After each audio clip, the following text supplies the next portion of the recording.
Alright, what's up y'all, LakerFan here. As you can see by the title of today's video, we're here to ask, are 7'3 centers overrated on NBA 2K22 Next Gen? So, we all know what 7'3s or tall bigs just in general are good at. Rebounding, shot blocking, interior defense, screen setting, the list goes on and on. We all know the strengths of that build, and you would think that it's most relevant on 2v2, where it's make it take it, and being tall and dominant at an efficient shot where you can just constantly dominate someone on the 2-point shot and not have to worry about chasing 3-pointers like you would on 3v3. You would think that's where the 7'3s and tall bigs would be the most meta, but as we posted in a video a couple days ago or about a week ago, me and Tonic hopped out here with a 7-footer at the point guard spot and a 7'3 at the 2, and we struggled so bad to get the ball inbounded, where me and this guy right here, we're both like 6'7" and 6'9". I mean, you really have elite stealing ability when you have both these builds, and you rarely do see people that can actually dominate in the right way in terms of taking advantage of your lack of size. And in other situations like this as well, it's not like I need to be 7'3 to just dominate a guard when he switches on to me in the pick and roll. Now, I also want to mention, it's very rare that you even see people running pick and roll anymore. And because it's rare that you see the 7'3s or tall bigs, it's okay to run builds like this. It's all sort of based on the meta, right? And in this point in time, and you're going to see I struggle with this, but we'll talk about that in a second. At this point in time, when it comes to the 2v2 meta, it seems to be all about getting passing lanes to get the ball back. You constantly are going to live and die by getting steals and passing lanes. Now, obviously, what also it comes down to is being able to be a little bit more versatile on defense, taking away multiple different aspects of people's playstyle. So whether you're guarding ISO like this, if that guy puts me in the ISO, or to be able to just be fast and play help defense, play lanes, bait and stuff like that as well, we'll talk about all of that. But anyway, right here you can see we drop, Kitchen gets a nice contest, 27%, and then boom, he reaches. And we get the inbound. So this inbound right here is not what I'm worried about, because it's both the big men involved in the inbound passer situation and then the two guards are involved in this, so we can just have Kitchen come all the way up, boom, simple as that. And he's initiating the offense off of that. However, in that situation that we were running the two bigs lineup, we had to get really creative with it. I had a smaller guy on me who had 90+ steal rating, and then even the big man sometimes, when Tonic is running out here on his 7'3", trying to get away from the person, it's impossible. He's way too fast. I don't even know if maybe they're running off-ball pass and stuff like that either. And then we have other things like this, the pick and roll game. My speed literally allowed me to even screw up on that situation. I'm a little bit delayed in this game in case you won't like really notice or not, but either way. This right here is what we're here to talk about, man. The inbound hawking. Now, in case anybody doesn't know, on this right here, you can spam X on defense, or square if you're on PlayStation. But anyway, you can spam the steal button in this situation, and you will not bite on the reach-in or the passing lane until the ball has actually been passed. So, with this, he baits Kitchen into thinking that I'm going to be open on this, and the defender moves at the speed of light, and especially when this pass is made, too. You're going to see he lunges right in front of it, boom, steals the ball. That's the power of being smaller with high steal rating and high interceptor. Simple as that. It gets them the ball back. They don't have to play good 24-second defense. They don't have to actually sit there and guard us for the whole time or anything like that. Boom, you're just making plays. And you're going to see both teams are out here making plays with their high steal rating. Both teams have two people on the court with 90+ steal ratings. So that means literally all four of the people that are on the court right now have 90 steal or higher. That right there, I'm going to explain too. A 7'3 and a 7-footer, you're never going to try to attempt to do anything like this. I need to get better at this stuff as well, but I'm sure you guys have run into this as well, where you get double teamed in this situation where my guard gets beat and I'm dropping down. And me dropping alone scares this guard out of going up for this. Now, I know that. I'm not going to go for a block or anything like that. I don't think that's necessary. And I'm going to test him and make sure that he's actually going to try and go for that dunk. But what I'm doing right here, I'm trying to play for the on-ball lane. Now, if I'm in a little bit better spot right there, a little bit more to the right and tapping X a little bit sooner, once again, like I said, it's a little bit delayed, but we're not going to make too many excuses in this gameplay.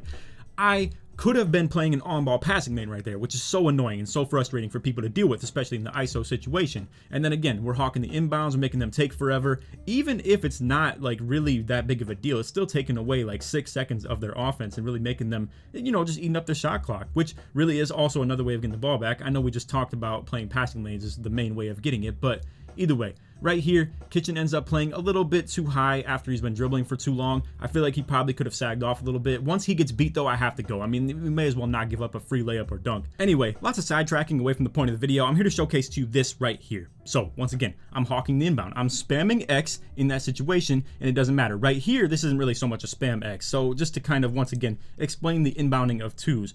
I'm tapping my X button repeatedly right here, and it's allowing me to be able to just sit here and spam for the steal animation. So once he finally passes the ball, now I'm getting the animation of it. I don't get the steal right here though, but this one right here, now I just want to let you guys know I can't spam X in this situation. If I tapped X like way back here, I would have got a passing lane fail animation and it just would have not gone right. Once the ball has been passed on the inbound, it doesn't allow me to do that anymore, but it doesn't stop me from still sitting in these passing lanes like this. So I don't get either of those, but the premise is still there. You can see how frustrating and annoying that is for a team to deal with, and honestly, in a different world, I probably would have got those steals regardless. So it's really frustrating for teams to deal with. And then boom, right there, I'm baiting him to think the corner's open. I go for the passing lane again. Hall of Fame Interceptor, 90 steal rating, 6'9". It's like 7'7" wingspan. It's so crazy, bro. This is why the meta of the game at this point in time, if you ask me, for 2v2 is even still to have these glitchy 6'9" out here at the big man spot. It doesn't matter how well a big man can dominate me down in the paint or anything like that. I'm still gonna get a stop. I still have 95 block. I still have 76 interior defense. I'm not extremely small. I still have gold rim protector, Hall of Fame pogo stick. The list goes on and on. And then even with that too, I feel a little bit more mobile in pick and roll offense as well. I've always been a fan of the undersized bigs. I've been a little bit like sleeping on it to an extent, and I've wanted to hop on one of these 6'9" metric builds as an inside, kind of like, if you guys didn't see the video yesterday, it's my finisher from 2K20 essentially. But either way, you can see speed, pick and roll games, the slips, it's crazy, bro. It's insane. And honestly, it's so much more usable in the pick and roll sense. Now, with the title of this video, I obviously intended for this to be talking about tall bigs and stuff like that, and maybe the downsides of it, and whatever the case may be. What it's more so talking about is the power of Hall of Fame Interceptor and how you really shouldn't even have any builds on the court that don't have it. It's so good, and it's so dominant in terms of getting you the ball back, especially for 2v2. Now, for 3v3, Pro-Am, whatever the case may be, and I really do want to make that case for Pro-Am heavy, because 7'3s and tall bigs, they dominate on offensive rebounds, and you'll never see a comp team come out here and not have one, except for maybe our team coming up here pretty soon. We might be running 3-6-9s coming out here, bro. Now, once again, we're gonna come out here and pick and roll. I'm gonna set one hard screen and let him go off of it. You're gonna see the guard get stuck. Now, check this out. If this was a 7'3 right here, I would just go down to the paint, light kitchen, ISO him, boom, simple as that. But this is still an elite on-ball lockdown defender, and with that, you're also gonna see when we do let him get an ISO, as I'm gonna come back up for the screen, now he's over here poking him, bro. As a 7-footer or any tall big would never ever get that to happen against a guard. And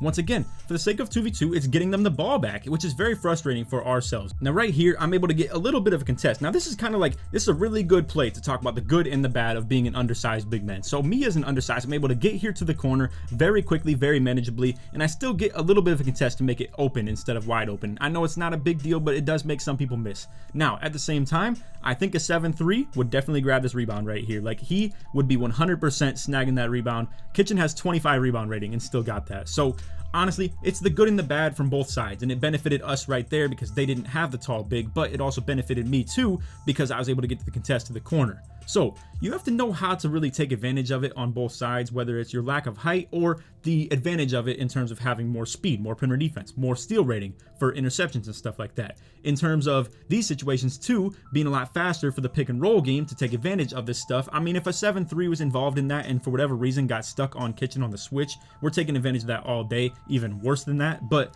on top of that too, you can take advantage of the fact that they're tall and they don't want to switch, so you can set more full screens. These guys, they're a little bit more willing to do that full switch action, which obviously we're just going to be doing more slip action. It is what it is. You have to slip against full switches.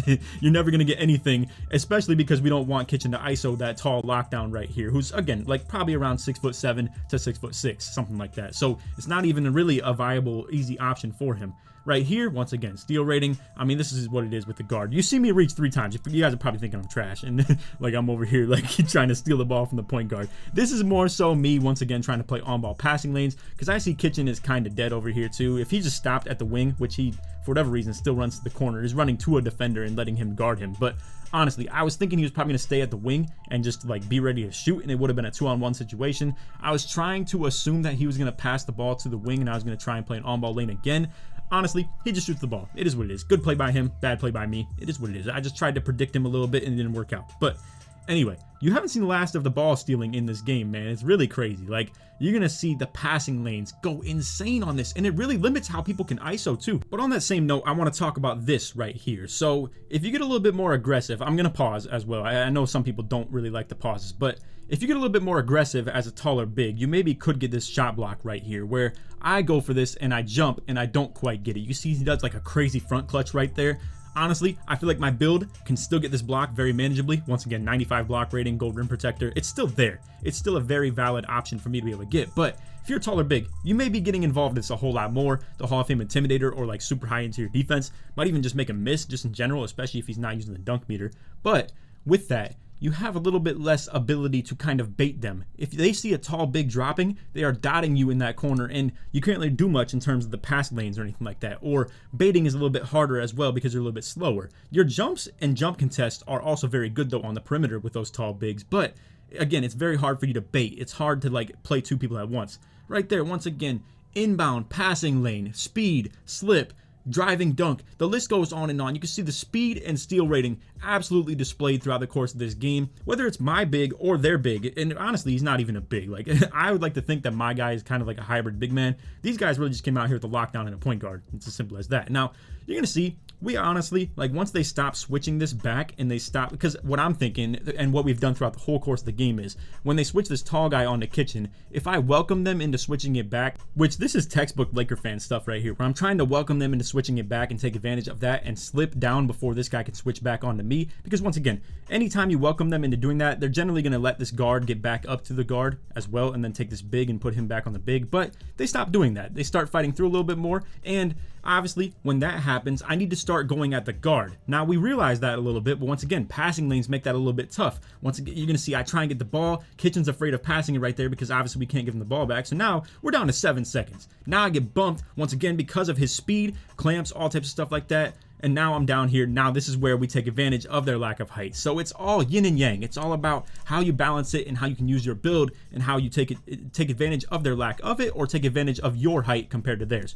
So if I'm a 7'3" right here, there's no doubt in my mind, no matter what they do, I'm going up with this, they can't stop it. No matter if they jump at the right time, get a block, whatever the case may be, they're both way too small, and there's nothing they can do about it. So I go up at this right here, there's 1.4 seconds on the clock left. If I pass out the kitchen, there's no time for him to get a shot off, and he knows that as well as a defender, so that's why he's dropping off so aggressive, and I'm able to still get that to go in. Now, because the game ends, we'll never know what the percentage contest on that was. It well could be like a 20 or a 30 or something like that. I still have close shot on my build.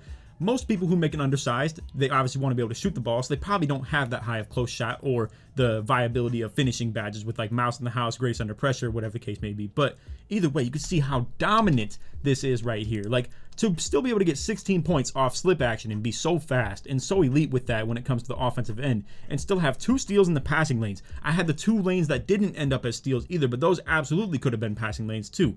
And then it's not really that bad on rebounding. I'm going to be honest with you guys, like 89 O board with gold rebound chaser because I have the 91 on defense. It feels perfectly fine. Like combined with that with like good vertical rating as well, it's so elite. So again, to come back to the title of the video, are 7'3" centers overrated in NBA 2K22 Next Gen? I'm starting to think so, but I will say there is still a very valid option and a very viable take for you to still have that and still be elite at doing so. I just think it's a little bit more extinct than it used to be in this game. And in the early parts of this game, you saw a lot of people coming out there with those builds, and it was glitchy, man. They were playing crazy defense. I just think as passing lanes have become the one way you can really defend yourself on defense or be the aggressor on defense. You can really force people into making mistakes just because of passing lanes, and nothing else on defense really feels like that. On-ball D isn't amazing. Mashing defense down low isn't really great either in terms of chase down blocks. You can jump for it, but they're still gonna like wait for it, and you're just gonna blaze by them, and they're just gonna go up with the layup on the standing layup. My whole point with this is passing lanes are extremely overpowered, and on 2v2, for you to get the ball back is extremely important, especially if you're out here with a really good offensive PG. So again, I really do think I want to vouch for the small bigs like the 6'9" running as centers, but at the same time, I do see the power of the taller bigs as well. To have a really elite rebounding really does bail you out sometimes when your guard is maybe not as good as a Kitchen or Shots or whatever the case may be. I mean, you can see Kitchen still went 2 for 4 in this game. It's not like he shot the lights out or anything like that, but these guys obviously saw a little bit of intimidation factor when it comes to Kitchen. I mean, there's no other reason they would really be stepping up so high in the pick and roll game, or especially just off of screens, whatever the case may be. He's still picking him up full, and I got the guard on me. Once again, I got like 93 driving dunk. I could still go to town on the guard, but I will say it's a little bit weird to get the ball out of my hands. And again, passing lanes. It's literally all about that. If I could just get the ball with ease, I'll go at the guard all day, bro. But again, it's about me getting it in a clean way, and it's hard to do when you got 2 dudes with crazy steal rating just harassing the both of us. So anyway, a little ironic thing, you can see our boy Tonic was on the court before this and ended up taking the L to these guys, so we ended up running it back, and then boom, we were able to get the W against them. But either way, really good game with these guys. I gotta say, you're gonna see a lot of people coming out here. I don't know if I've shown a pick and roll video this year of me defending pick and roll. Nobody does it on twos. This is what it is. But either way, I'm sure a lot of you guys are late to this because I see the crowd of 2v2. So many of you guys are playing with this lineup on twos, and you probably see the power of the passing lanes as well. So I just wanted to make mention of that. Also, the fact that you can run double ISO with these two builds right here. Like for instance, if you had shooting on the build that I have, you could literally just spot up in the corner and let your teammate like Kitchen go to work on ISO. And then if they have a really good defender on Kitchen but a bad defender on me, or you think you could go to work on a 7'3" with a build like mine, if it can shoot, then boom, you just ISO the 7'3" and go for the 3-pointers and stuff like that. So honestly, the list goes on and on. How do I feel about tall bigs? To be honest with you, I feel like it went from a 9 or a 10 out of 10 to like a 7 out of 10. It's not that big of a difference. It's not that big a deal that you can't play really elite passing lanes. You could still do them too, but it's not elite as Hall of Fame Interceptor and 90 steal rating. I promise you, bro. It's nowhere close. I just spent tons of time playing this game on Silver Interceptor with like either 60 steal rating or 75 steal rating, and it does not compare in the slightest to having 90 in Hall of Fame Interceptor by any means, bro. It's crazy. Also, I just want to let you guys know, if you're sitting here, you're a little bit insecure over what I'm saying in terms of you maybe having a tall big and you feel like you maybe wasted your time or wasted your money on a build like that, trust me, that's not the case. These builds are still very elite. They're still really good. You can still play on them on 2s, 3s, Pro-Am. The list goes on and on. They're still good. It's just you have to play around it a little bit more. Obviously, with the lack of passing lanes, you don't want to do that as much. So you need your teammates to maybe rotate to your corner when they get beat on a drive, rather than you kind of just dropping and playing 2 with a lane. Instead, when you drop, you need them to go to your corner because you have to commit fully. You have to go for the blocks and stuff like that. And on top of that too, once again, it's still really elite with the screen setting, rebounding, whatever the case may be. It doesn't have the speed like this one right here, honestly, but you can still do that. If you have the IQ, honestly, you could play anything you want when it comes to this game in terms of whatever build you're on, in terms of the big man. If you're a shooting big, you're an inside big, whatever the case may be. If you have the IQ and you work with your teammates in the right way and very diligently, it's very possible to do anything, to be honest with you. So I just want to let you guys know that. I don't want you to think like super insecure about your build, but again, you can see, I mean, this build's coming out here, like we out here just boxing out the big man, snagging the rebound. It doesn't matter. All you got to do is just seal the box. And once again, speed too. I really got to make mention of this, bro. Like, we're working out the pick and roll defense. Suddenly the shot goes up. Now we both see that at the same time, but guess who gets the box out? The fast guy does. And guess who gets the rebound? The guy who gets the box out. Simple as that. So anyway, just wanted to make that point in the video, but I will say the reaction time can still make up for that type of stuff. So anyway, that's all for vid. Hope you all enjoyed. If you did, feel free to drop a like, sub if new, turn on the noties, all that good stuff, and like always, try to win 1,000 likes. Also, if you made it to the end of the video, put 6'9" or 7'3" in the comments to show supports made all the way through, for whichever one you want to vouch for harder. Also, before we go, I'm going to show some love to the 7'3s. You can see this dude dogs me out right here. Like, the first one's kind of a free rebound. I end up going for the box out right here, and then boom, he worms me. So it's not actually true that every box out equals rebound. So that's not always the case. But anyway, I just wanted to show some love and show equality to, you know, the fact that I'm not playing bias to this stuff. But anyway, that's all for the video. Hope you all enjoyed. None of that. Take it easy, man. Peace.